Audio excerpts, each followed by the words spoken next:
So we're going to read the first chapter of the book that we're working on, Before Columbus, The Americas of 1491, which is part of our Before the World Was Won unit. But I just first want to show you some pictures, a little bit more pictures than are in the book, so you can kind of picture what that Charles Mann, the author, is talking about. So here's the area. If you're looking at all of South America, it's right here that we'll be looking at all these ruins about people who lived a pretty long time ago. One of the places is Caral, and it's a huge area, and there's some parts of pyramids here. You can see there's some roads and other structures. There's a couple more images.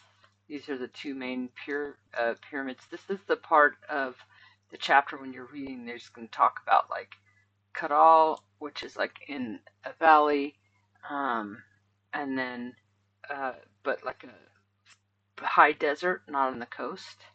And this is part of that complex. So some pretty complex building and stuff going on here. We talked about we'll see when we read the book, but about I think 4,000 BCE.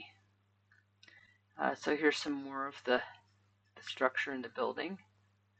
And then here's just a picture of, we're going to learn about, there's a whole bunch of different places built all along here. Here's the river Supe right along here. And then this is Caral right here. It's very big. Very, very big. And then down here, I don't think they show it, but there's, oh yeah, and the other one we'll look at is Espero right here. And these are some pictures of the Espero ruins. This is the desert right on the coast. So all this is in the Atacama Desert where we watched that movie about. I like this picture, just the birds. And then here's the ruins, the desert, and then in the background you can see the Pacific Ocean. I think this is Caral, but then another picture said it was Espero, so I moved it down here, so I'm not really sure which it is. It might be Espero, not as big, but very complex. It's a very complex complex. And I thought this was super interesting. They lived by the ocean, in the desert, so they had to kind of make do. There's not a lot of trees and stuff, so they used the vertebrae of blue whales as stools, which I thought was, pretty ingenious, actually. And here's a map of the area and the river. It does talk, I think, about Huacachi, and we'll see in the chapter. And then here's Caral, and here's Espero. And these are the fishing people, and these are the people they'll be talking about, maybe it's here, maybe it's the Huacachi that grew the cotton. Okay, let's go to the chapter.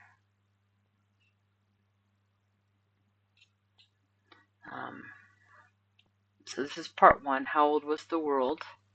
We're going to read chapter 1 of part 1, but I first want to show you the map that's in the book. So we just mapped this area. We will be learning about some of these people up here too in the North America, but right now we're going to focus on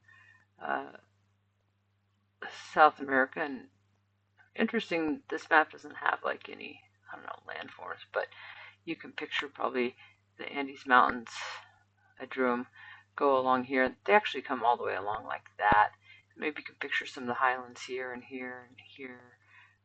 And then it doesn't have the rivers. But I want to say the area we're talking about is about right. Well, the Atacama Desert is kind of all along here, so maybe it's more right here. We can look at that map later. And then I did annotate this text. You can come back. Some of these I'll give you the regular PDF also, but some of the highlights and notes will help you fill out your notes. Okay, let's get started. Part 1. How old was the New World? When Europeans sailed across the Atlantic Ocean in the late 15th century, they found lands that they called a New World. Those lands were the Americas, home to millions of people, and some ancient civilizations. One center of civilization rose thousands of years ago in the Andes Mountains of South America. Another took shape far north in Mesoamerica, which includes most of Mexico and the lands on its southern border. Forests, swamps, and mountains kept the Andean and Mesoamerican cultures apart, and they were very different from one another. They were also very different from the first societies in Asia, Egypt, and Europe, but they were just about as old. Recent discoveries have shown that civilization in the Americas began earlier than anyone thought. And here's the picture in the book of Caral, which I think is a great picture, actually. Those are those same mounds of pyramids that I showed you in the slide deck. So it's a pretty good picture. And you can look at that also in your hard copy. Chapter 1, Cities in the Desert. For generations, historians thought they knew how civilization began. It started when the people of the Middle East invented agriculture about 11,000 years ago. Later, a civilization called Sumer developed in Mesopotamia, now part of Iraq. By about 4000 BC, some Sumerian farming villages were becoming the first cities. Over time, important parts of Sumerian culture, such as farming, city building, and writing, spread to the rest of the Mesopotamia and to Egypt and beyond. Everything in Europe could be traced back to its beginning in Sumer. And actually, just a side note, that's how I learned it in college. Some of these discoveries were not made that are in this book when I went to college for my bachelor's. Civilization in the Americas, said the historians, began in Mesoamerica, the region that includes Mexico and Central America, about 3,000 or 3,500 years ago.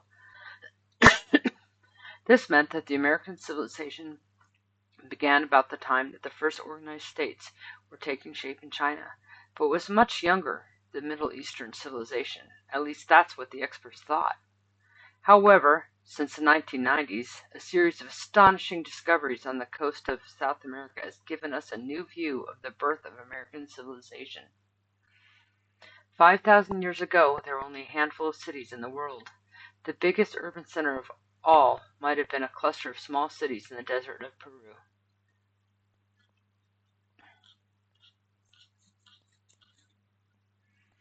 A strange desert. The high, rugged Andes Mountains run along the west coast of South America, like the bony spine of a continent-sized sleeping dinosaur. Furthest west is the Pacific Ocean. Sandwiched between the two is a long, narrow, gray strip of the desert. This dry region is the coast of Peru. To the south, the desert stretches into the coast of Chile, Peru's neighbor. There, it is called the Atacama Desert, and it is the driest place on earth. In some parts of this desert, rain has never been known to fall. When space scientists need a place that's much like the sands of Mars as possible, they go to the Atacama. Peru's coastal desert is not quite as dry as the Atacama. It gets about 2 inches, 5 centimeters of water each year, mostly in the form of fog. On winter mornings, the cold ocean air along the coast fills with moist fog banks that roll into the valleys and linger for hours before they melt away. The coast of Peru is not a desert like the Sahara, though with sand dunes and reread that. The coast of Peru is not a desert like the Sahara, though, with sand dunes and scorching sun. More than 50 rivers plunge down from the Andes, cutting through the coastal desert on their way to the Pacific.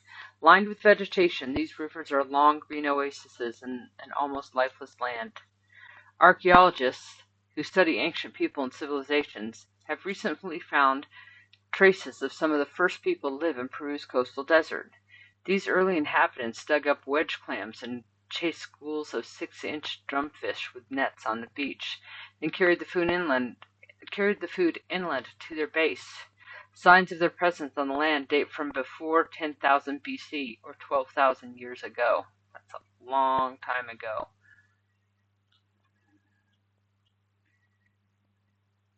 The mummy makers. And here's a picture of the mummy. By 8000 BC, people lived throughout western South America. Modern historians call these early Americans Paleo-Indians, from the Greek word paleo, which means old. Some Paleo-Indians lived on the coast of Peru, as their ancestors had done, weaving nets to catch fish. Others plucked fish from mangrove swamps or settled into mountain caves and lived by skewering deer-sized animals called vicuña on spears. We know very little about the beliefs and customs of these early people. Archaeologists must try to piece together a picture from the things they've left behind, such as the world's first mummies. The Chinchorro people lived in the Atacama Desert. Sometime before 5000 BC, they began to mummify the bodies of children and later adults. The process was somewhat gruesome. They peeled off the skin of the dead like a sock. Then they covered the body with white clay and painted it to look like a dead person. As a last touch, they gave each mummy a wig made of his or her own hair. These mummies were repainted often, which probably means they were kept on display, perhaps for years. Nobody knows what made the Chinchorro begin to mummify their dead, but the practice is the first sign of a belief that the other Indian civilizations around the Andes Mountains would later share. All of them honored and preserved their dead. Just so you know, when you look at the PDF, these green things are probably some of the stuff you're going to want to put on your note catcher. And here's a picture of a mummy girl, and you can see there's some kind of hand-woven rope. And, yeah, kind of gruesome, but wait till I read you this part. It's really gross. Okay, trouble with tapeworms. The skill of the ancient Chinchorro mummy makers, together with the dry climate of the Atacama Desert, preserved the dead bodies so well that modern scientists have been able to get DNA from them. Scientists investigating the mummies have discovered that the Chinchorro were infected by parasites from raw seafood. These marine tapeworms attach themselves to a person's intestines and can grow to the lengths of 16 feet. Their victims get sick and eventually die. No wonder some of the child mummies of the Chinchorro showed signs of fatal illness. Ugh, it's pretty gross. Okay, here's a timeline item, just so you know. And remember, you can come back and look for the things I've highlighted. Norte Chico, the America's first urban complex, 3000 to 1800 BC. Urban means city, or of the city. And here's the area we're talking about along here.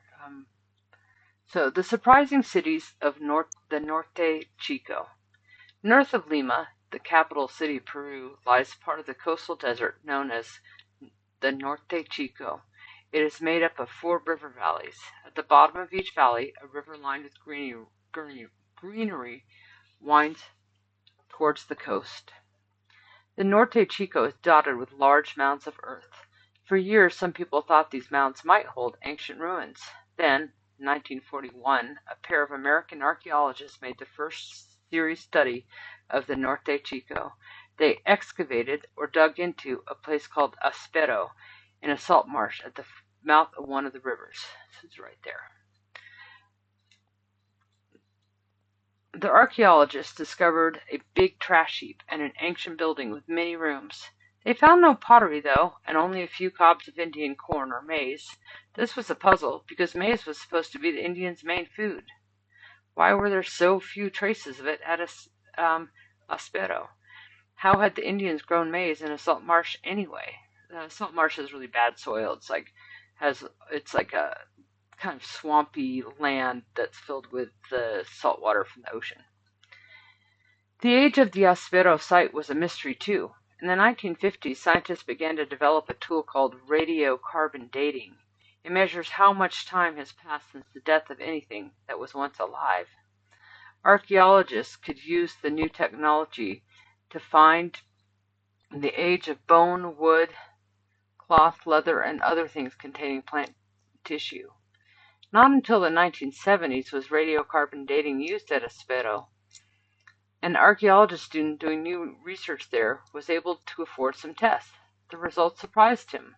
One of the tests gave him the area date of 3000 BC. That's definitely going to go into our timeline. Ridiculous, the student thought. The structures at Espero were too big to be that old.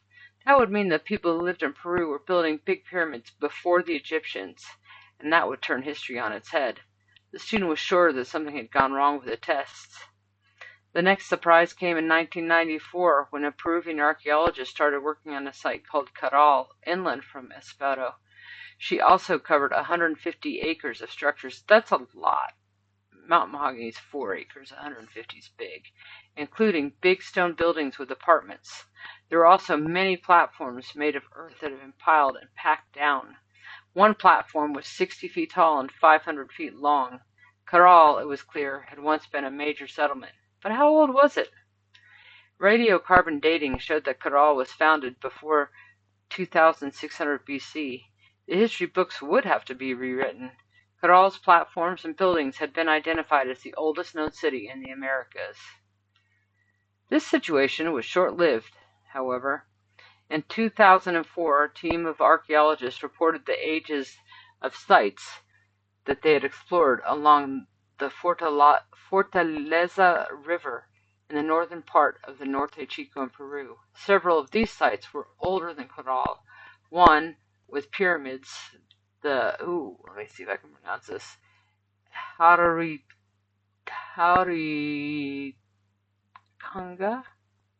dates from about 3500 BC. That's also going to go in our timeline. It's currently the oldest known American city. And here's part of Caral. A new birthplace of civilization. For generations before the discovery of Caral, Harikanga, and the other Norte Chico cities, historians believe that the first American civilization or advanced way of life arose in Mesoamerica, a region that includes Mexico and Central America. The idea was that ancient Mesoamericans must have visited Peru, and Peruvians must have borrowed skills, customs, and beliefs from them. But Harikanga dates from 3500 BC, which made it older than any Mesoamerican culture. This proved that the civilization rose independently in Peru.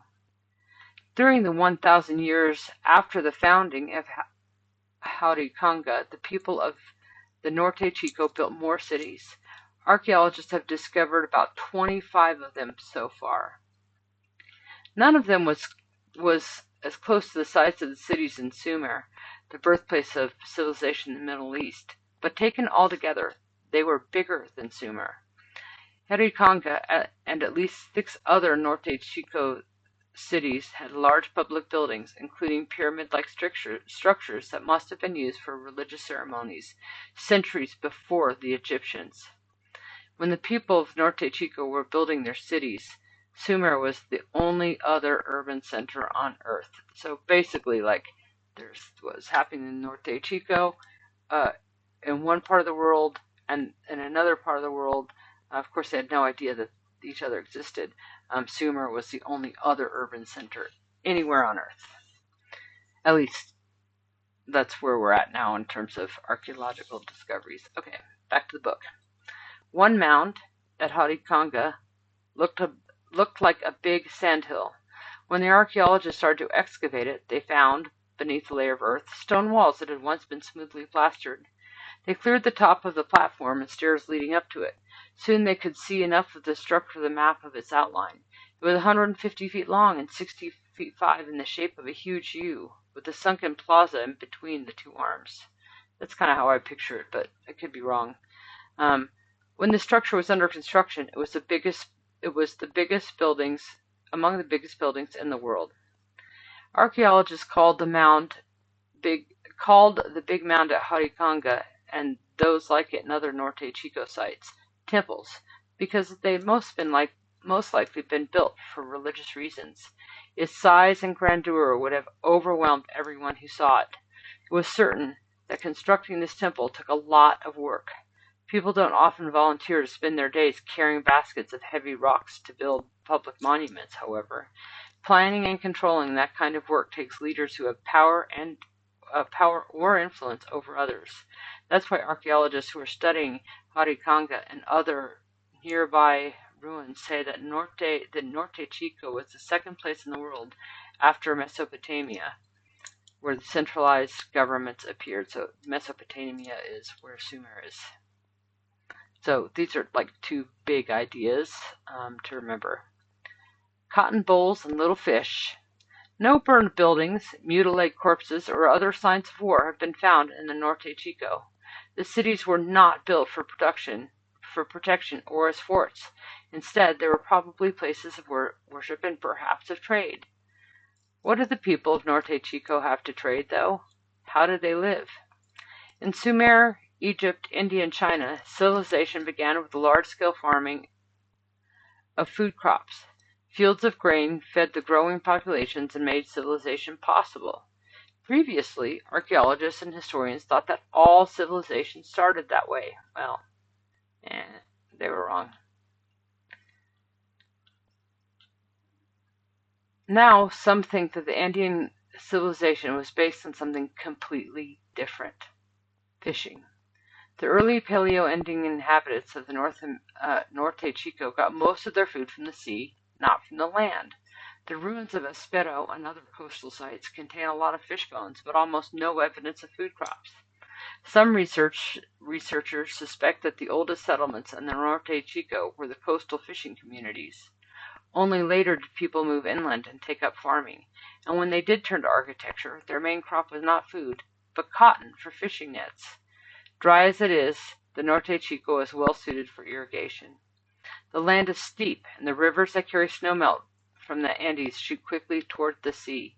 The people who lived there thousands of years ago found that if they dug channels to carry water from the rivers into the landscape, it flowed through the channels swiftly enough that it did not evaporate, leaving salts and minerals behind. What they're talking about here, I'll just take a break and move my cursor over here, is that sometimes water carries a lot of salt and minerals, and you guys have probably seen it in the bosky path when we're there, how it's like the path is like white and kind of sparkly. Well, that's actually salt that's leaching up from the river water, and it's not very healthy for plants. But if it runs through quickly, it doesn't have time to do that. This meant that the people could irrigate their fields and grow crops for centuries without poisoning the soil with built-up chemicals. By digging miles and miles of irrigation ditches, inhabitants of the Norte Chico made their land fertile. And we do that here in the Valley of Albuquerque. They used that fertile land to grow cotton, which once grew wild along the coasts of South America. The local plant produced fibers in long, puffy pods called bolls. The people of Norte Chico learned to weave the cotton fibers into thread and cloth.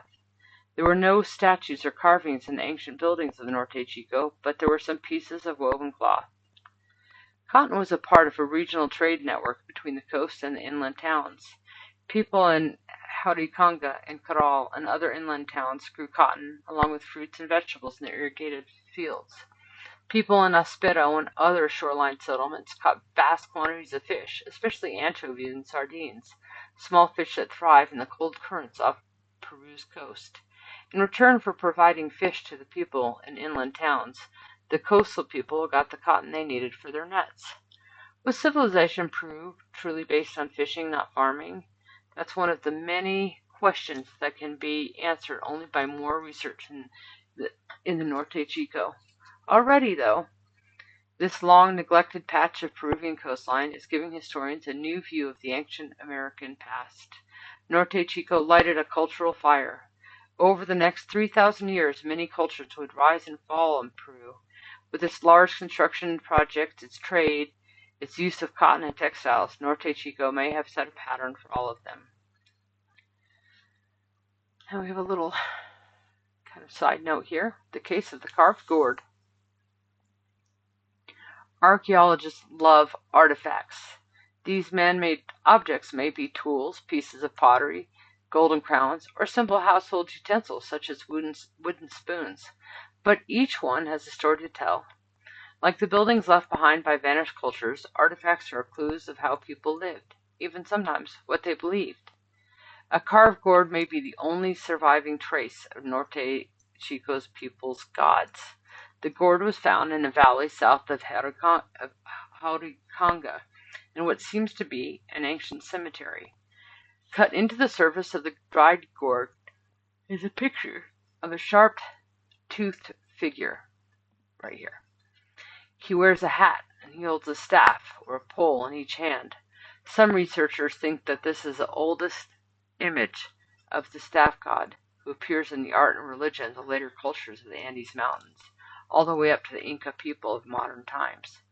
If it is true, the staff god, a major part of the Andean religious trade, originated in Norte Chico, and the tradition remained unbroken for 4,000 years. A big question hangs over the edge of the carving, however.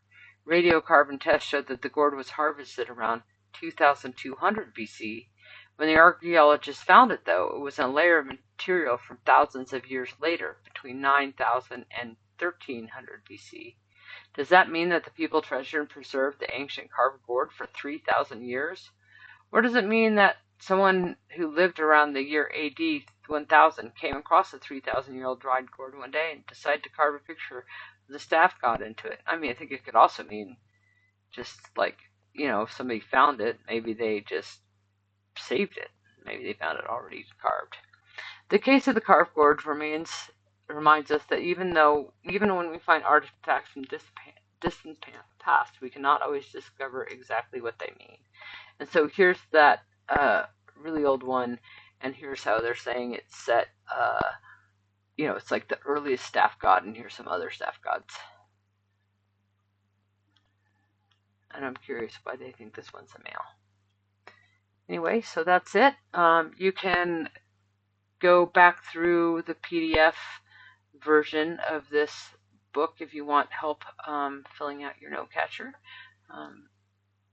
And that's all for now.